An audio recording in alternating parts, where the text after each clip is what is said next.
하나님이 이사야를 통해서 위로하라 내 백성을 위로하라 세 가지 위로를 주신다고 했습니다. 첫 번째는 위로하라 내 백성을 위로하라 마음에 닿도록 말하며 그들의 상처난 마음을 위로하라. 두 번째는 길을 내서 위로하라. 방황하고 있고 길을 모르고 방향 목적지를 모르는 자들에게 노력하고 애써도 힘들게 사는 자들에게 하나님의 길을 광야에 예비하라. 오늘은 세 번째 말씀을 선포하라. 말씀을 선포함으로 하나님의 지혜를 주심으로 하나님의 생명의 양식을 통해 그들을 위로하라. 이 세 가지 말씀의 마지막 세 번째 말씀이에요. 세 가지 여러분 꼭 중요하니까 마음에 새기시고 언제든지 기억하시고 사용하시기를 축복합니다. 한번 복습하는 의미에서 따라하시죠. 위로하라. 내 백성을 위로하라. 말씀을 선포할 때는 어떻게 해요? 크게 믿음으로 크게 외치셔야 돼요. 한 번 더 위로하라. 내 백성을 위로하라. 길을 내라. 광야의 여호와의 길을 내라. 아멘. 선포할 때 여러분의 길이 활짝 열리기를 축복합니다. 세 번째 선포하라. 말씀을 선포하라. 선포하라. 내 영혼아 살아계신 하나님의 말씀을 선포하라. 아멘. 하나님의 말씀이 임할 때 위로가 생겨요. 하나님의 말씀에 답이 임할 때 내 삶에 이거구나. 이 말씀이 나를 위로하는구나. 나를 살리는구나. 그런 생명의 말씀을 선포하라 말씀하셨습니다. 누가 해야 할까요? 누가 위로하고 누가 길을 내고 누가 말씀을 선포해야 할까요? 이사야에게 말씀하셨지만 이 이사야가 오늘 여러분이 될 수 있게 되기를 축복합니다. 먼저 나에게 위로가 오고 길이 열리고 나에게 말씀의 복이 임하고 그 위로와 그 말씀과 길이 여러분을 통해서 다른 분에게 흘러가게 되는 역사가 나타나게 되기를 주님의 이름으로 축복합니다. 제가 두 가지 제가 잘하는 얘기를 먼저 할 거예요. 2008년에 목동 제자교회에서 위대한 설교자 컨퍼런스가 있었습니다. 설교 컨퍼런스에 원데이 컨퍼런스, 하루 종일 아침부터 밤까지 하는 하루 종일 딱 하루만 하는 컨퍼런스예요. 설교 컨퍼런스. 누가 왔을까요? 목사님들이 왔죠. 그때 목동 제자교회가 아주 부흥하던 때입니다. 그래서 목동 제자교회 본당이 1600석인데 보조의자까지 꽉 차게 전국에서 목사님들이 다 모였어요. 담임 목사님들, 부목사님들 말고 담임 목사님급들로 1600명이 1층, 2층 본당에 꽉 차게 모였어요. 왜?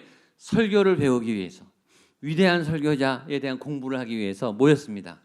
주강사는 누구냐? 곽선희 목사님, 하영조 목사님, 이재철 목사님, 이동원 목사님. 익숙한 분이시죠? 한국에서 유명한 설교의 대가들이 메인 강사로 강의를 했습니다. 상황을 아시겠죠? 메인 강사, 주 강사도 다 목사님들, 설교의 대가 목사님들, 청중도 다 담임 목사님들, 다 목사님들이에요. 그런데 거기에 중간에 점심 먹고 특강 강사로 여자 집사님이 올라왔습니다. 여자 집사님이 50대 초반의 여자 집사님이 1600명 담임 목사님들 앞에 놓고 특강을 하는 거예요. 특강의 제목이 또 재밌습니다. 특강의 제목은 이겁니다. 우리는 목회자들에게 이런 설교를 듣고 싶다. 아주 당찬 제목을 가지고 권사님도 아니고 여자 집사님이 올라오셨어요. 내용이 그거죠. 목사님들 이렇게 설교해 주세요. 우리 성도들은 이런 설교를 듣고 싶습니다. 40분 동안 특강을 아주 딱 부러지게 잘 하셨습니다. 그 40분이 지난 다음에 특강이 끝날 때 그 담임 목사님들 1600명의 반응이 어땠는가? 숙연해졌습니다. 조용해졌어요. 저도 그 자리에서 그 특강을 들었습니다. 그 반응은 뭐죠? 할 말이 없는 거예요. 반박을 할 수 없는 거예요. 정곡을 찌르는 정답만 콕콕 찔러서 40분 동안 아주 딱 부러지게 목사님들에게 찔림을 주는 특강을 하신 겁니다. 그 40분 동안의 특강을 단 두 줄로 제가 두 가지로 요약을 하면 첫 번째는 이거예요. 목사님들, 우리는 목사님이 지난주에 하나님께 직접 받은 살아있는 하나님의 말씀만 듣고 싶습니다. 그 말씀을 해주세요. 쓸데없는 예화하지 마시고, 어디서 얼어들은 얘기하지 마시고, 베껴온 얘기하지 마시고, 좋은 책 인용하지 마시고, 목사님이 기도하면서 하나님께 직접 받은 살아있는 하나님의 진짜 말씀만을 전해주세요. 그렇게 말했어요. 두 번째는, 목사님들, 우리는 주일 예배 때 교회 오는 순간 그 교회 안에 하나님의 임재가 충만한 예배를 드리고 싶습니다. 우리는 매주일 살아있는 하나님의 영이 느껴지는, 하나님의 임재와 영광이 충만한 그런 교회에서 그런 충만한 예배를 드리고 싶습니다. 그러니 목사님이 무슨 수를 써서라도, 어떤 방법을 동원해서라도 그런 예배를 드릴 수 있도록 찬양, 기도, 예배, 말씀 모든 순서에 하나님의 영광이 가득하도록 그런 충만한 예배를 드리게 해주세요. 제발 부탁드립니다. 그렇게 아주 정중하게 할 말을 다 하셨어요. 여러분들은 동의하십니까? 아멘입니까? 네. 저도 그 자리에 있었는데 콕콕 찔렸어요. 정신 차려야 되겠구나. 예배 준비 똑바로 해야 되겠구나. 설교 준비 잘 해야 되겠구나. 네. 지금도 생각이 나요. 그렇게 성도님들은 그런 목회자를 원한다 이거죠. 여러분들도 그런 목사님 원하십니까? 아멘? 네. 그렇다면 반대로 목사님들은 어떤 성도를 원하겠냐? 라는 질문이죠. 그렇죠? 목회자들은 어떤 성도를 좋아할까요? 예배 출석 잘하는 성도, 순종하는 성도, 봉사 잘하는 성도, 헌금 잘하고 밥 잘 사주는 성도, 그런 성도도 좋죠.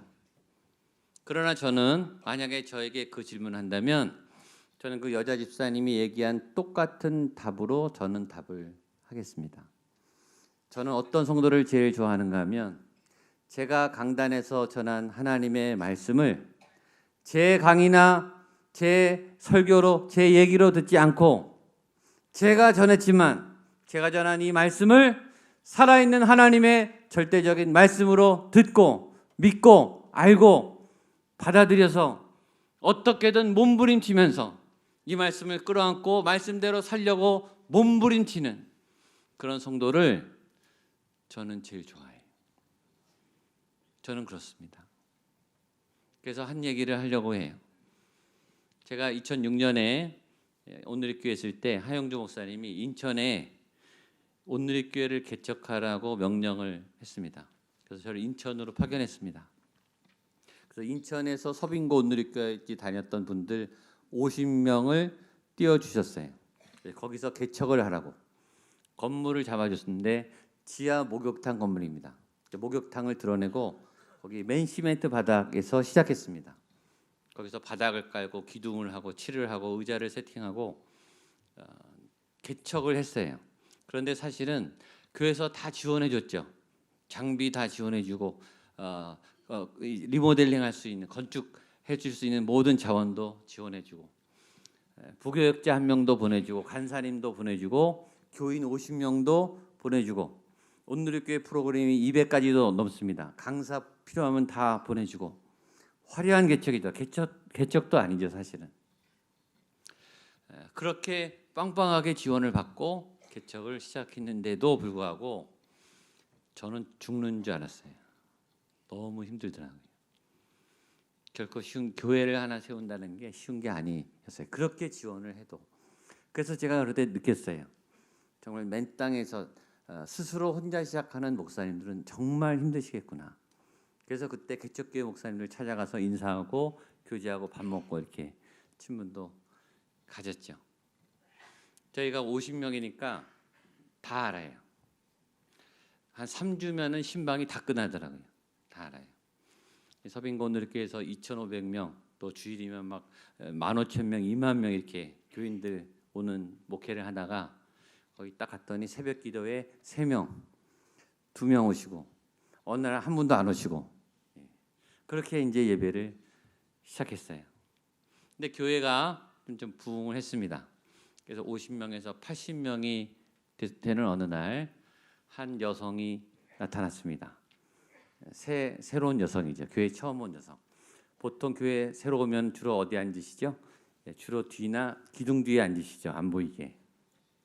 이분은 뚜벅뚜벅 걸어오더니 여기 맨 앞에 여기 장로님 앉으시니 거기 딱 앉으신 거예요. 처음 오신 분이. 그리고 예배가 시작하자마자 눈물을 흘리는 거예요.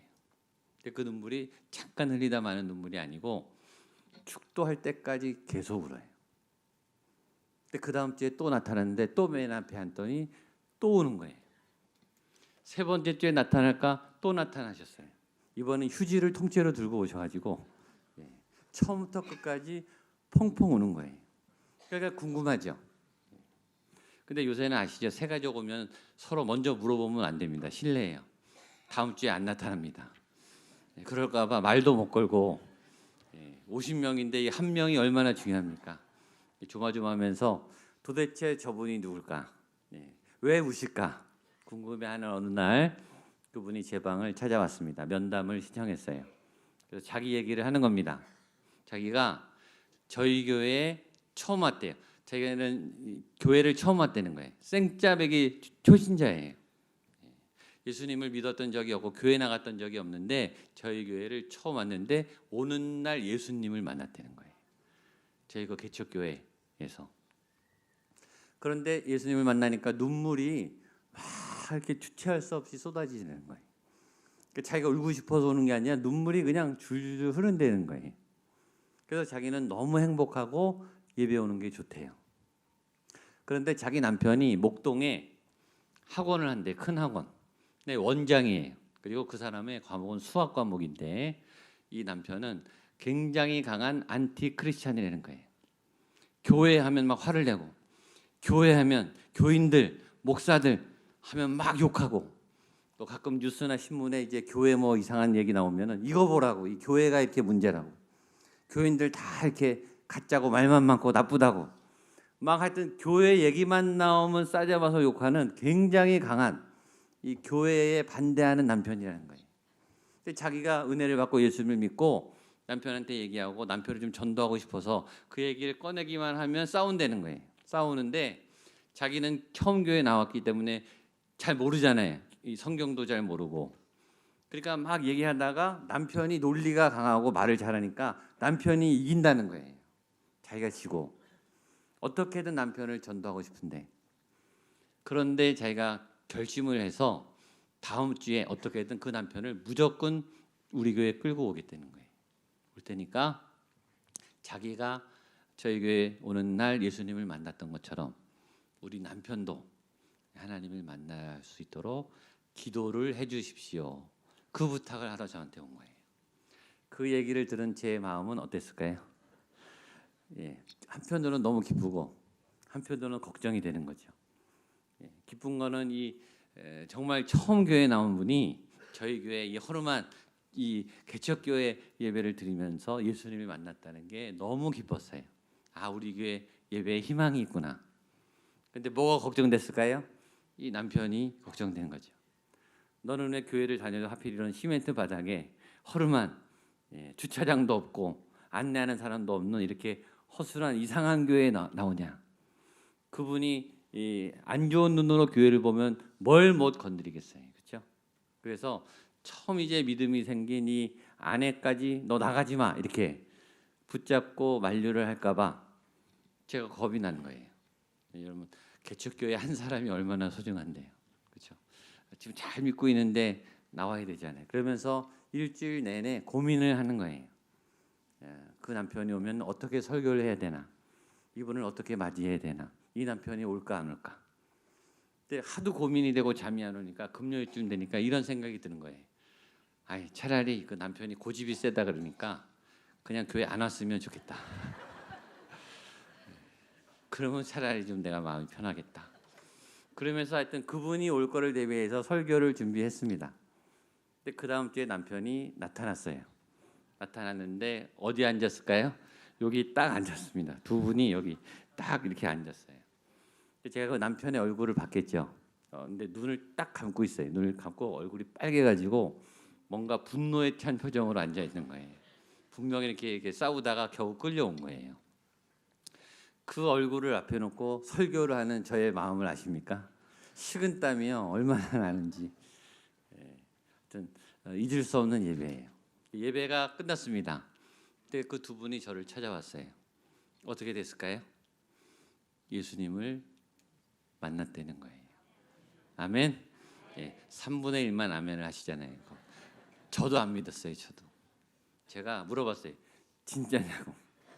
진짜 오늘 예수님을 만났냐고. 제 설교를 통해서 예수님을 정말 만났냐고. 그랬더니 그 사람이 자기가 만났다는 거예요.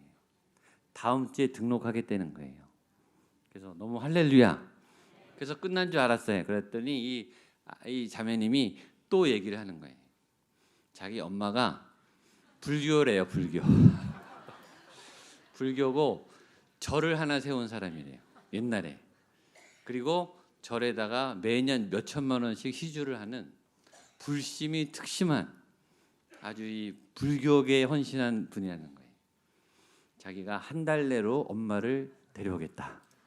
그러니 엄마도 예수님을 믿도록 해주십시오. 한 달이 아니고 3주 만에 엄마가 맨 앞에 나타났습니다. 그리고 그 옆에 아빠까지 나타났습니다. 그러니까 네 분이 쫙 이렇게 앉았어요. 그 가정의 특징은 맨 앞에 앉는 겁니다. 어떻게 됐을까요? 그날 그분들도 예수님을 만났어요. 할렐루야죠? 저는 그 가족을 잊을 수가 없습니다. 지금도 잘 지내요. 지금은 청주 상담교회 그 여자분은 권사님이 되셨고 그 남편분은 안수 집사님이 되셨습니다. 제가 한 달 후에 성령 집회를 했어요. 교회에서 성령 집회 하는 날 그 남편이 20년 동안 못 끊던 담배가 그날 딱 끊어졌어요. 후유증도 없이. 그러니까 이 성도들은 어떤 성도냐면 같이 말씀을 들었을 거 아니에요, 그렇죠? 근데 이분들은 앞에서 목사님이 하는 말씀을 저 할 때만이 아니고 지금 청주 상담교회에서도 목사님이 하는 말씀을 하나님의 말씀으로 그냥 흡수를 하는 거예요. 흡수를 하고 그걸 지키려고 애를 쓰는 거예요. 설교자가 목회자가 애를 써서 최선을 다해서 설교를 준비하는 일만큼 중요한 것은 듣는 청중들이 성도님들이 그 말씀을 한 인간의 언어가 아니고 어떤 강연이나 연구 자료가 아니고 인간의 말이 아니고 하나님이 살아있는 말씀으로 내게 주신 말씀으로 믿고 알고 몸부림치는 그 순종의 태도도 그만큼 중요하다는 거예요. 그래서 하나님이 이사야야 말씀을 외쳐라. 광야에서 저 죽어가는 영혼들을 향해 너는 높이 크게 말씀을 외쳐라. 하나님의 말씀을 선포하라 라고 하는 거예요. 우리 6절 말씀을 보겠습니다. 시작. 대답하되 내가 무엇이라 외치리까 하니 이르되 모든 육체는 풀이요 그의 모든 아름다움은 들의 꽃과 같으니. 자, 말하는 자의 소리여 이르되 외치라. 하나님이 우리에게 위로를 주시기 위해서 너는 말씀으로 말하라.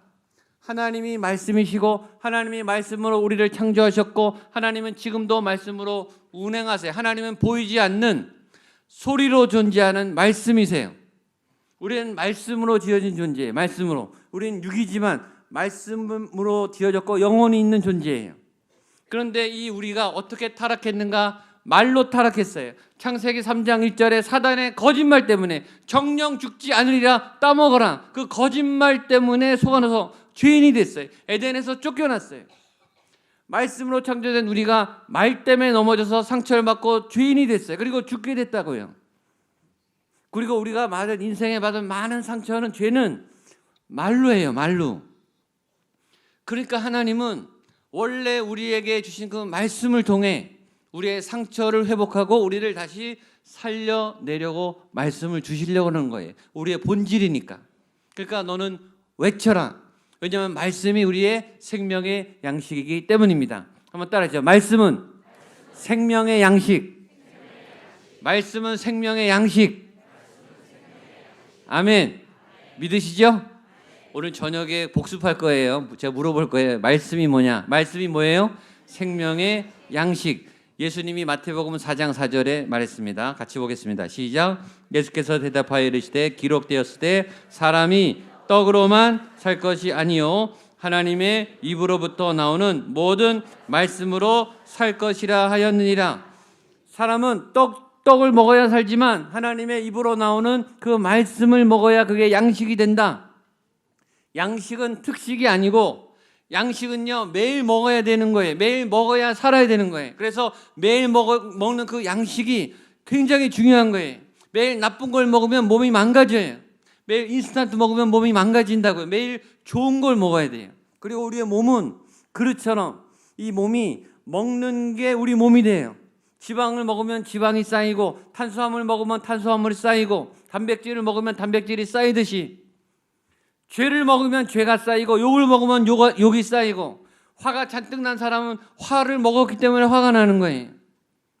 내가 저 사람을 칭찬하고 축복하려고 해도 자꾸 비판이 나오는 까닭은 내 안에 받은 칭찬이 없는데 무슨 칭찬이 나가요? 내가 받은 은혜가 없는데 무슨 은혜가 나가요? 없는데 어떻게 줘요? 받아야 먹어야 주죠. 그러니까 은혜 받으면 은혜가 나가는 거예요. 우리는 먹는 존재로 지음받았어요. 여러분 먹어본 사람이 먹을 줄 알아요. 건강한 사람이 잘 먹어요. 아픈 사람은 식욕이 없어요. 못 먹어요. 산의 진미를 차려놔도 소화가 안 돼요. 병들었기 때문이 똑같아요. 영이 건강한 사람은 말씀을 맛있게 먹겠죠. 그렇죠? 말씀을 잘 먹겠죠. 영이 병든 사람 말씀을 못 먹겠죠. 소화가 안 되겠죠. 설교할 때 졸고 있겠죠. 성경 읽을 때마다 졸리겠죠. 영이 병들면 그렇게 돼요. 여러분 좋은 말씀은 들어도 좋아요. 좋은 음식은 먹어도 맛있잖아요. 맛있는 밥은 몇 끼 먹잖아요. 몇 끼 먹어도 맛있어요. 좋은 예배는 드려도 좋아요. 좋은 양식을 먹는 여러분 되시기를 축복합니다. 그러면 어떤 말씀을 선포해야 하는가? 하나님이 그 내용도 알려주세요. 보겠습니다. 6절로 8절입니다. 시작. 말하는 자의 소리여 이르되 외치라 대답하되 내가 무엇이라 외치리까 하니 이르되 모든 육체는 풀이요 그의 모든 아름다움은 들의 꽃과 같으니 풀은 마르고 꽃이 시들면 여호와의 기운이 그 위에 붐이라 이 백성은 실로 풀이로다. 풀은 마르고 꽃은 시드나 우리 하나님의 말씀은 영원히 서리라 하라. 아멘.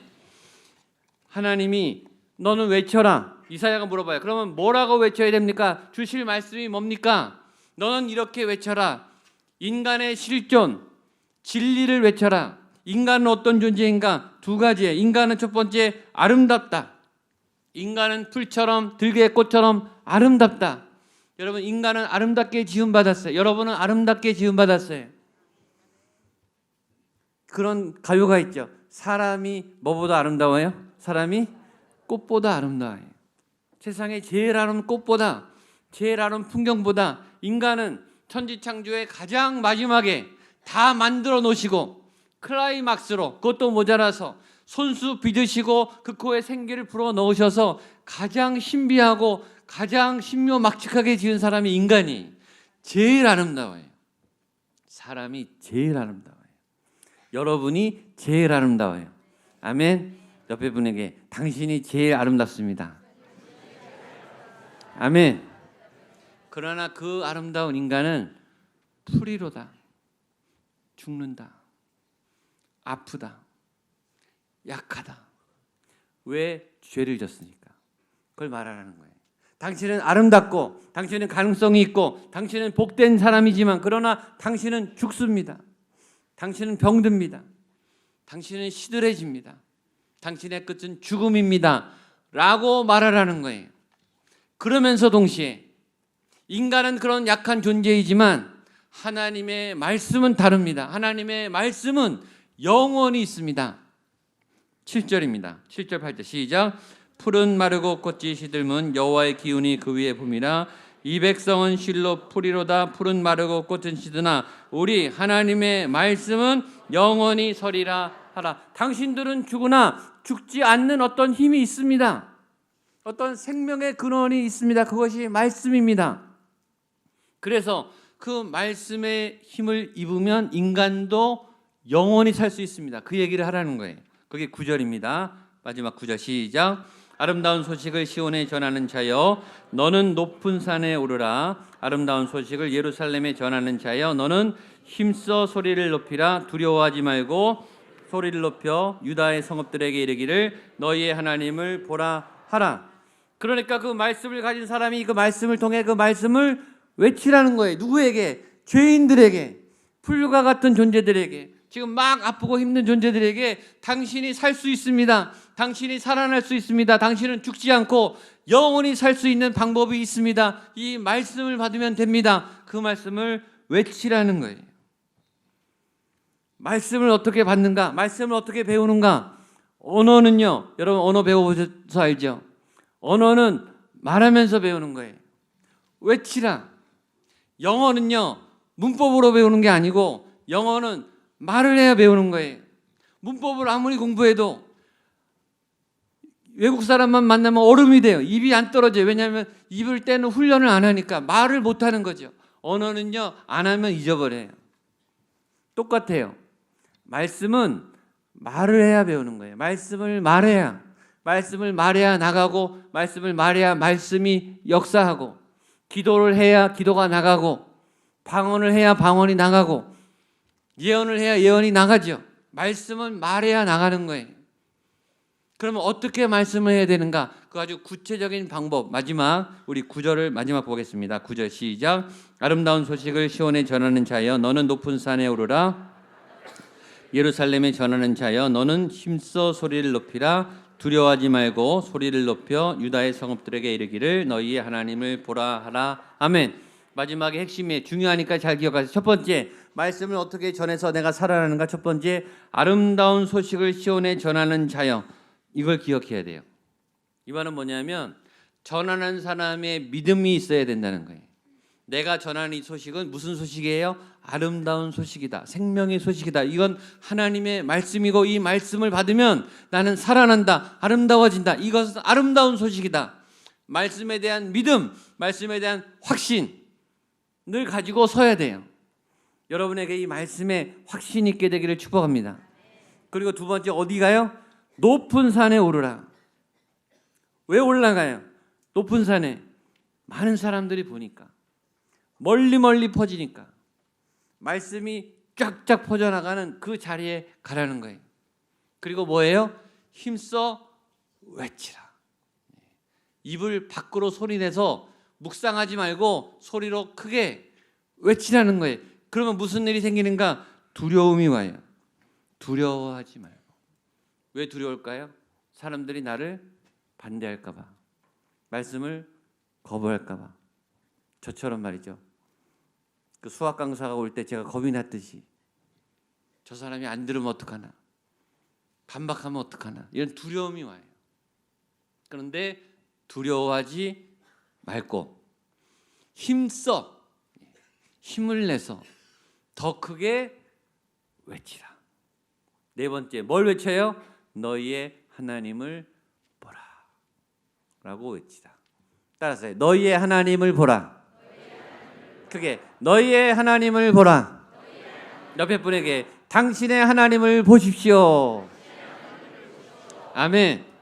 하나님이 살아계십니다. 하나님 이곳에 계십니다. 하나님이 당신을 구원하십니다.